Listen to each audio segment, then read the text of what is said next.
Set Phasers, a highly illogical Star Trek podcast.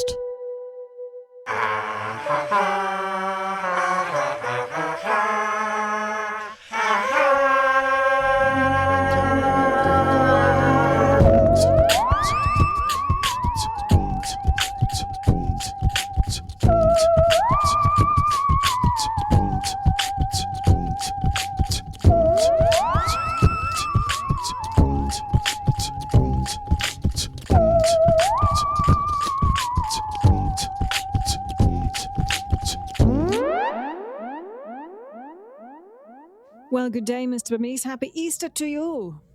And a happy Easter to you. What a wonderful Sunday morning it is.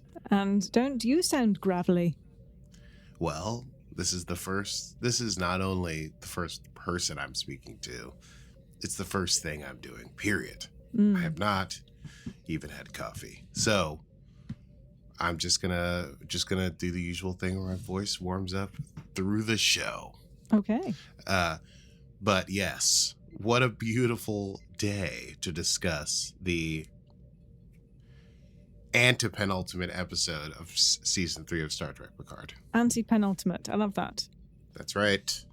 Today it started 2380-409.3.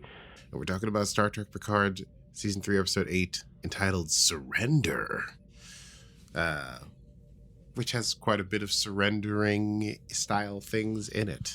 Acceptance, admittance, so on and so forth. But before we get into the episode, I think we've got to handle a little bit of business. We have a Patreon, people. Have you not heard about it? We have one.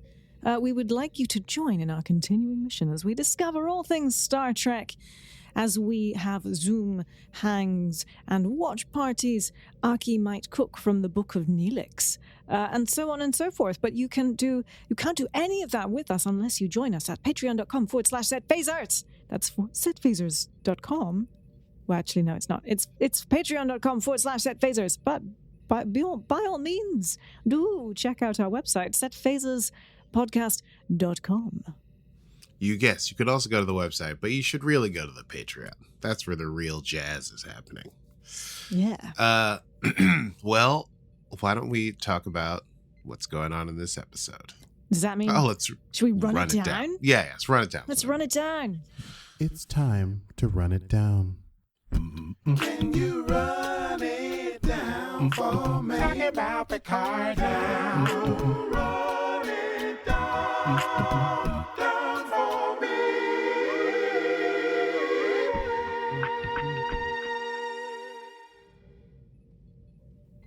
Yeah, so remember how Vadic took over the Titan at the end of the last episode? But only sort of took over the bridge because Seven didn't blow the turbo lift. I mean, that's the theory. So now Vadic has control of the bridge with a few of her changeling. I don't know. Yeah, why are they? If they're changelings, why are they? I don't know. Sure. Anyway, she's got the whole bridge crew and control of the ship, and she's locking people out of the ship, and also Geordi and Alondra are taking Uber data offline because they don't know when it's going to be data, when it's going to be lore. And Picard and Beverly and Jack and Sydney are together in a lab somewhere. And basically that's the situation that's happening. But Vadic is sending people out to sort of just take out little pockets of people, start to try to find Jack. And Jack has one of his eyeballs turn red episodes where he takes over somebody's body and can see what they see and hear what they hear. And he sees them through the door looking at a bunch of people who have been shot, wounded, or are wounded and scared. And then I think he experiences that person getting shot and he jumps out of it. Anyway, Vadic has the command staff lined up on the bridge. And she basically is like, listen, I'm going to start killing people until somebody turns Jack Crusher over to me. Meanwhile, on the Shrike, Troy...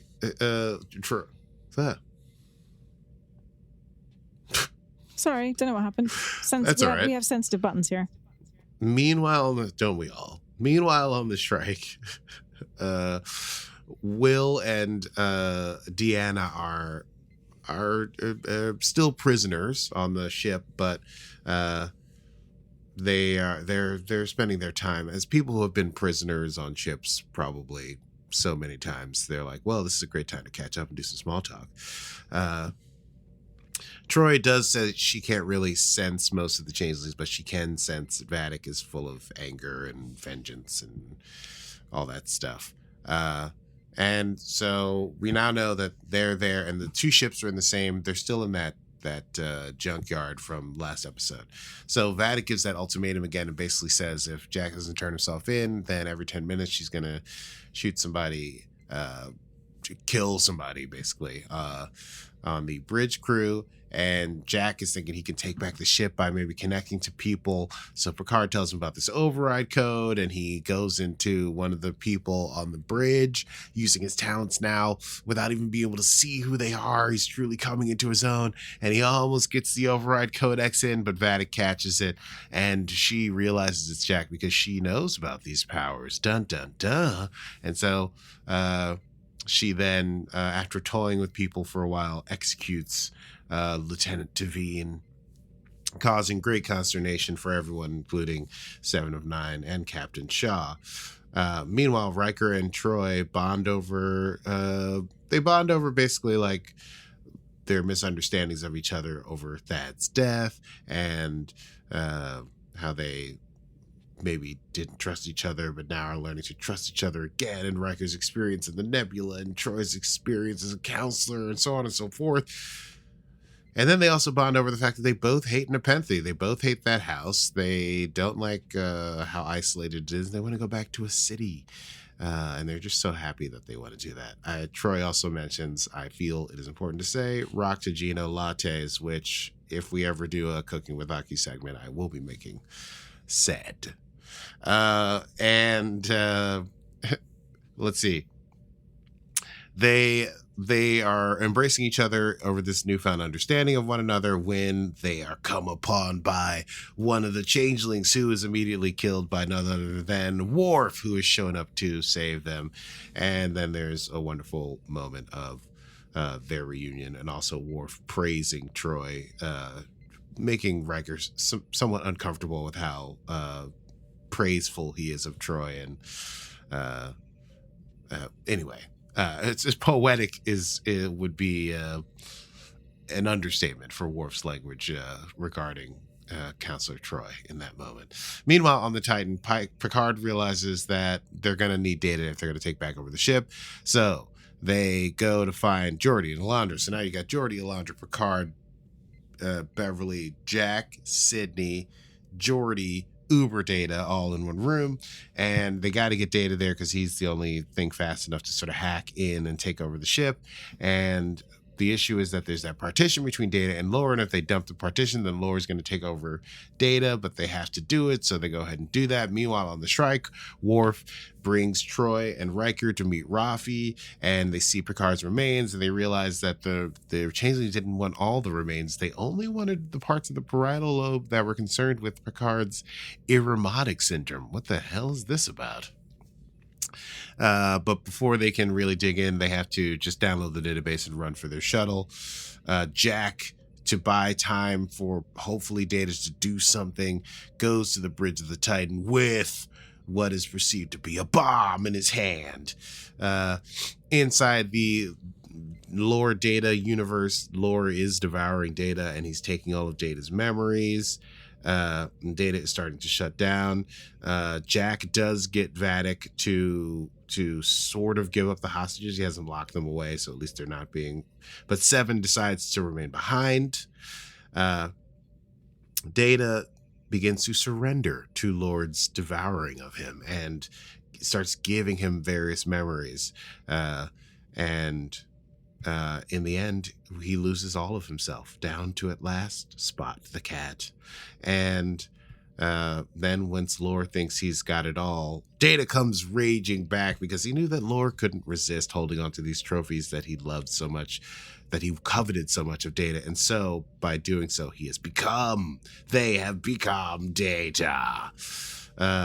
And Data gets control of the ship, and he takes over things, and they're able to get communications back. So the people on the ship are able to communicate with the people on the shuttle, the Worf, Rafi, Riker, Troy. Jack, turns out it wasn't a bomb at all. It's a force field. He puts 7 in it, and then tells Picard now. And Picard has some sort of emergency airlock that's right on the bridge open up, and Vadic is sucked out into space, where, it should be noted, she freezes and then shatters on a deflector disc. I just want to point out that there is no coming back for Vadic from that. Like, to me, it's like a Lorca never coming back thing. We saw him fall into the thing, be burned up. That, to me, exactly the same thing. There's no coming back for Vadic. It's perfect that you mentioned that, because as I saw her die, all I could think of was, this is exactly like Lorca's death, and probably they just need to gather all the pieces of her and then warm them up. Should be fine. And who better to gather up all the pieces of Vadic and become a super big bad in a new Star Trek miniseries event than Lorca? Lorca and Vadic together, both of them clad in black clothes, just being maniacs. Anyway, you're right. It's probably no way I wrote down she is broken into smithereens. Yes. So it would be difficult to find all the pieces. I mean, someone could do it. They have pretty advanced computers. They could probably find all the pieces. All right. Probably, doesn't matter. But I doubt showrunners would go for that. I'm sorry. Well, let me write a spec script about how this could work. We just have to get 2 fairly big actors to sign on to do this, and then also, I don't know. I'll figure it out. This could be. You do that. No. We're not gonna delve into my fanfic today. Yes, she is destroyed into smithereens. And then the Titan is able to shoot the Shrike and blow it into smithereens as well. Deanna, when she comes onto the ship, she senses something like an all-consuming darkness. The senior staff all get together around a table once again. Frontier Day is hours away. If that seems possible, all this has been happening within like 3 days. Troy says that there's a voice inside of Jack that's ancient and weak and not his own. And so Troy says she must meet Jack, and she asks him about the door, and she says, let's go in together. And that is the end of episode 8. Whew. I'm scared myself that we only had one left. Of episode 8 of season 3 of Star Trek Picard, entitled Surrender. Let's chat about that. I say, darling, let's do a quick chat about that. Yes, let's do. So, the anti-penultimate episode. Vadic is dead. We don't know who the real villain is. What's going to happen on Frontier Day? What's wrong with Jack? So many unanswered questions. For 2 episodes. It's going to really have to cram these things in. Although I did, in my search, find out that the last 2 episodes were written by Terry Matalas. So maybe he's bringing it to a big, tour de force ending. He knows exactly where he wants it to go. Who was this big bad villain? No idea. The guy who used to be Vadic's hand is now big bad villain guy. But who are they even going to find them? I guess we go into this red door and we find out more about Jack, and maybe we find out where we have to go. Also, Frontier Day is happening, and there's some kind of attack for that. There's like 3 things happening: Jack's brain, face hand guy, and Frontier Day attack with the changelings all through Starfleet. So it's pretty complicated. Yeah. And was Vadic their leader, or was Vadic just the leader of the Shrike, and hand guy is the leader of all the changelings? Because Vadic is the one that shared her weird sheet, right?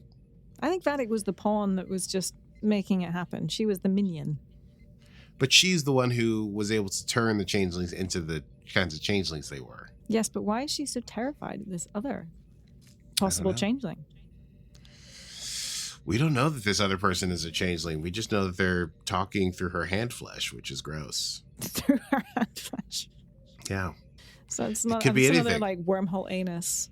Like wormhole anus. Well, listen, wormhole anus is just a good way of describing what that weapon was. I wonder who could be a bigger bad than, but still somehow be connected to the changelings that we know of? I can't think of a single person. I mean, do we think this is a new villain? Do we think this is an old villain? Like a reveal at the end. Ha ha! It was you all along. Sort of It was I, Scooby-Doo-esque. me, you. But who? We've dealt with all Picard's long-term enemies and frenemies. The Borg and Q in the last season. Gosh, I don't know. Well, I guess that's what we'll find out. That's why we're watching the show. Because if we knew, we'd know. But I am curious And then we wouldn't to know. need to watch. Yeah, is Jack's superpowers to take over people's brains, which is weird. He's just like walking in people's bodies. That can't be good. Like, how is that? What is that about? And what kind of syndrome did Picard have? Could he have done this? Like, is this something like that was in him all along?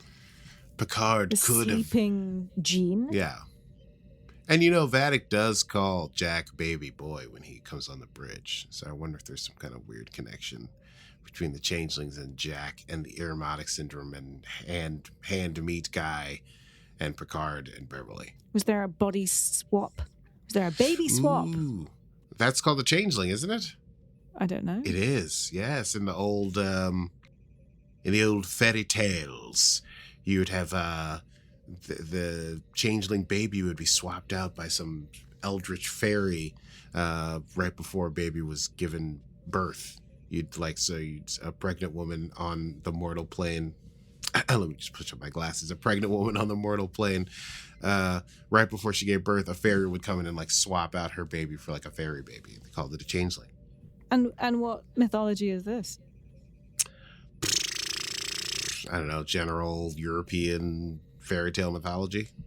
Okay, not familiar, but I will trust you. Yeah, I'm not going to Google it because As what's a the point? European, I find this is news. Hey, I like to dig into the deep, dark corners of fantasy and science fiction. And I'm telling you, that's what they call the thing, I'm pretty sure, where a fairy swaps your baby at birth. It's called the changeling, if I'm not mistaken. Okay, well. Anyway, you suggested it, and it's the same words. That's cool. It can be a cool thing. Anyway. Yes, indeed. It's not just me out here with tinfoil. It's not just a random theory on my end. What else is there to discuss? I guess we finally have the whole group back together. Data, Troy, Riker, Geordi, Worf, Picard, the senior staff. Yeah, it's pretty amazing no one's dead, I'll be honest. Oh, it's shocking. Yeah. I guess they're all very well, healthy, looking after themselves actors in Hollywood. I guess so. Lucky them. I think you're lucky if you're on a TV show for 7 straight years in the 90s. Probably you're doing okay as far as because in those what days, you need to do. I mean, money was, good economy plus 26 episodes a season. It's not like these days where your seasons are like 6 to 10 episodes. Precisely. Yeah. They're like, great. Well, I'll just do some cons every year. If you want, you can start a podcast. If you want, you can direct some episodes, They didn't know how good it was going to be. Well, they had it good from 1988. Yeah, that's right. It is shocking that they all are still alive and still acting, but it was great to see them all together around the table. It's truly, they struck while the iron is hot. This is a great way to end off this 3-season arc of Picard. Indeed. I feel bad for all the like Rafi and Seven have done the full run, but I feel bad for Daj and Alison Pill. Although she got to chew the scenery last season. It's just like the people that started Star Trek Picard 3 years ago, they're completely get them out of there because we now have the main TNG crew back.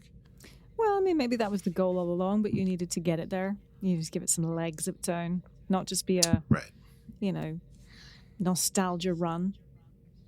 True. I do also feel bad for Picard's former housekeeper, now girlfriend. Oh, no one's given a thought to her in the last 8 episodes. She was like, so we're gonna. Oh, you have to go. Okay, great. I'll leave. I'll hold a chair for you at the conference. He hasn't even mentioned like, oh, should I call the person that I've said that I love and tell them that I'm all right? Don't worry. That seems like I'm nope, nothing. He's just. I think she'll get a sort of 30-second. But it was Beverly I loved all along at the end, and I'm sorry, and bye bye. You think so? I think she'll cut. There'll be some nod to it. For sure. You think Picard and Beverly are going to get together at the end of this? Yes, absolutely. No way. I don't think so. All right, then he goes back to Irish Romulan. She goes back to Irish Romulan, and he brings Jack, and he's like, this is my girlfriend that I'm hanging out with. All right, shall we? Let's move on to Easter egg, shall we? Okay, let's move on. It's Easter. I can't believe we're doing Easter eggs. It's ridiculous. Thank you, ladies and gentlemen. It's just so meta that we're doing this. Here we are on Easter, and we go immediately to the Easter egg desk with Stevie Man. Stevie, what have you got to say for us today? Well, Aki, I hadn't actually quite picked up on that reference when you said it's ridiculous that it's Easter, and we're doing Easter eggs. Blah, blah. Got it now. Thank you so much. So, plethora, or a bounty, a basket full of Easter eggs, if you will, it being Easter Sunday here on Set Phasers. Well, of course, we start off and Vadic is smoking on the bridge, and I think some people thought this might have been a sort of bit of a throwback to Khan and the way that he took over the bridge, I think, in one particular episode. There were lots of original series bridge sound effects, if you notice. There were lots of these little pings and things that were quite fun to listen out for. We start. Troy says she misses Raktajino lattes, as you mentioned, and Raktajino is, of course, Klingon coffee, first mentioned in Deep Space Nine, the episode Dax, and Benjamin Sisko, our Captain Benjamin Sisko, also absolutely loves drinking these types of lattes. We will develop some sort of these Klingon coffees. I feel like it must be close to a Vietnamese coffee. It's possible. I don't know that Sisko drank lattes. He drank Raktajino. Everyone on Deep Space Nine drank Raktajino like they were going out of style. Raktajino lattes, you had to go down to Quarks and get something fancy. But yeah, I don't know. I assume it's like a Vietnamese coffee. I don't know. This is a good question. I'll Google it. I'll figure it out. Kestra is mentioned when Riker and Troy are having their little chit-chat, and they're saying, oh, well, if we die, then she will have lost everyone. And one might honestly wonder where on earth Kestra is at this moment and who is looking after our mini heroine. The answer, it seems, is that Kestra is already in an early admissions program at Starfleet Academy. This confirmed by Picard's showrunner Terry Matalas in a tweet just before this episode aired. So don't worry about Kestra if you are concerned about her. She's absolutely fine and probably has no knowledge of the trouble that her parents are in right now. Wow. Yeah. Fun fact. So we also throw back to that time that Worf dated Troy. And Riker says that his little monologue to Troy about how much he's thought about seeing her was very inappropriate. Mm-hmm. So we hear the Jerry Goldsmith Klingon theme, you might notice, when Worf comes to the rescue. And he launches into this emotional speech, referencing the fact that Worf and Deanna briefly dated in TNG. I forget which season. Was it 6, maybe 7? Yeah, it was very late. Yes. Very late. Following the events of the episode Parallels, so I forgot to look up what season that was. And in fact, the alternate future in All Good Things, Deanna's death in that timeline had driven a huge wedge between Worf and Riker. Huge! But in the current real timeline, Worf and Riker are now both slightly older than they were. Deanna is alive and married to Commander / newly, maybe not that newly minted Captain, Riker himself. Mm-hmm. So that was a little bit of fun, that little ménage à trois, if you will. It's not really, but you know. Okay, that's fine. You know what I mean. Moving on. Love triangle, that's what it was. There we go. Data's memories, just chock full of Easter eggs. It was just all given to you there. Of course, we had a TNG tricorder. We had a deck of playing cards, which Data said represented the many games of poker he played, including Cause and Effect, The Best of Both Worlds, and All Good Things. The hologram of Tasha Yar obviously. And Denise Crosby actually tweeted after the episode was aired that she was delighted that Tasha was given a nice little nod. So, and she tweeted to like pretty much everyone at CBS, including Tara Matalas. Wonderful. So there you are. I think we were wondering whether or not Tasha Yar would come back in some form, and she has, but not As in a memory. the flesh, as it were. She's out there with Lorca and Vadic. Indeed. And Spot, Data's cat, appeared in various TNG episodes. In the beginning with Data's day and was last seen in Nemesis. So it was nice to see Spot, and I'm sure, you know, they used that lovely ginger tabby cat for the reason that it could be replicated in many, many different iterations of Star Trek. Oh, yes. Just grab some ginger cat. So that was the best of the Easter eggs that I had. Did you spot any more? No, that was it. The Ractogena Latte and Tasha Yar were my top Easter eggs. Well, all right then, Aki, and it's back to you in the studio. Thank you very much, and we'll go immediately to, once I move all these windows around, immediately to quotable moments. Quotable moments. There's a couple very nice quotes in this episode. Yes, there are. I'm particularly fond when Jack confronts Vadic on the bridge, and Vadic is doing Jack's like, "Why are you here?" And Vadic is doing the usual sort of circumlocutions of what is going on instead of coming straight at it. Jack says, "Look, Vadic, if at any point you want to stop talking in batshit circles, I'm all ears." So that was great. And Picard and Deanna, when they finally are talking about how much they hate their house on Nepenthe. You mean Riker and Deanna? Did I say Picard? Riker and Deanna.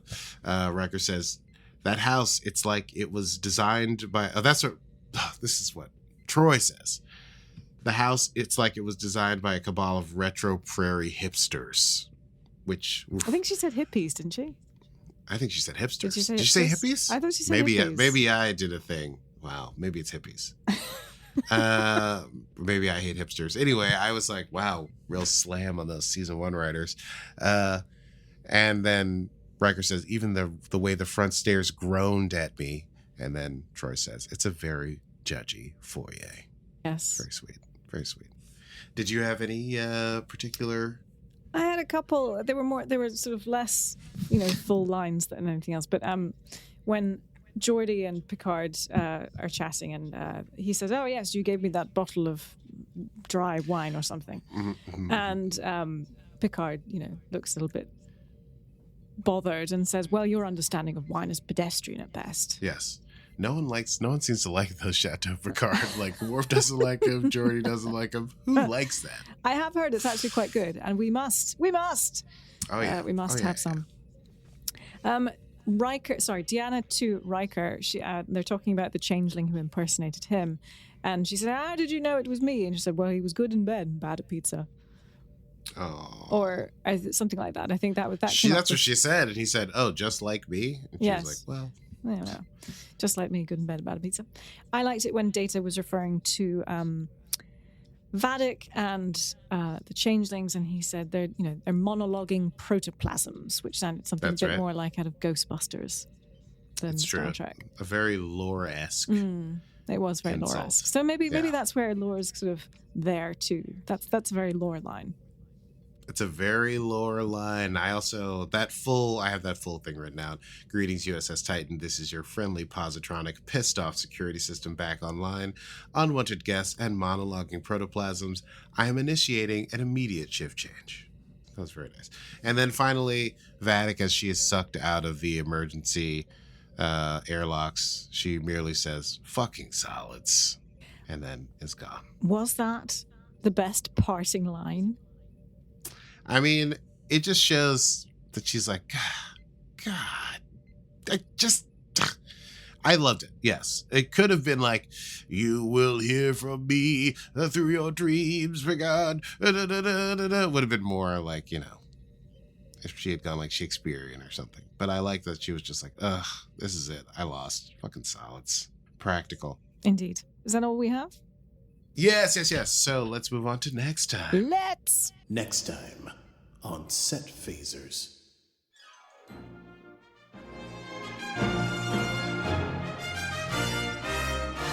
Da-da-da-da. Oh, you want to keep Yes. listening? Is No, it? no. Oh. What? Okay. It's just very. It was very. I was letting it be fully. Okay, no. You were letting it immerse you, surround you. I was letting it. Yes. Until I was waiting till we got to like this. Well, cha cha. If you liked what you heard, hey, listen to more of it. We're called Set Phasers, and we have plenty of back episodes of pretty much every post aughts Star Trek. I don't know how to describe it. Basically, all the Paramount Plus Star Treks. It's Discovery, Strange New Worlds, Picard, Lower Deck. So we talk about all of it, and you can find that wherever you get your podcasts. So please do that. Yes, and don't forget, you must follow us on patreon.com/setphasers to be part of all the things that we do behind the scenes, including Zoom hangs, watch parties, cooking shows, cocktail making, and more. You can also get to check out my dog rap, if you remember that from a few episodes ago. Oh boy. Yes. Let me tell you something right now. You want to pay to check out the dog rap. I'm talking to the listener. Yes, you do, Good and money. it's so reasonable. It's from I think it's $3 a month. You may join us, but yes, you can do all that and more at patreon.com/setphasers. Yes, you can also follow us on social media, which would be Set Phasers Podcast on Instagram and on Facebook. And also, as we mentioned earlier in the episode, setphaserspodcast.com if you want to go to our website. Indeed. Well, that's all from us. I am Stevie Mans. And I am a very judgy Fourier, and this has been Set Phasers, a highly illogical Star Trek podcast. Computer. End program.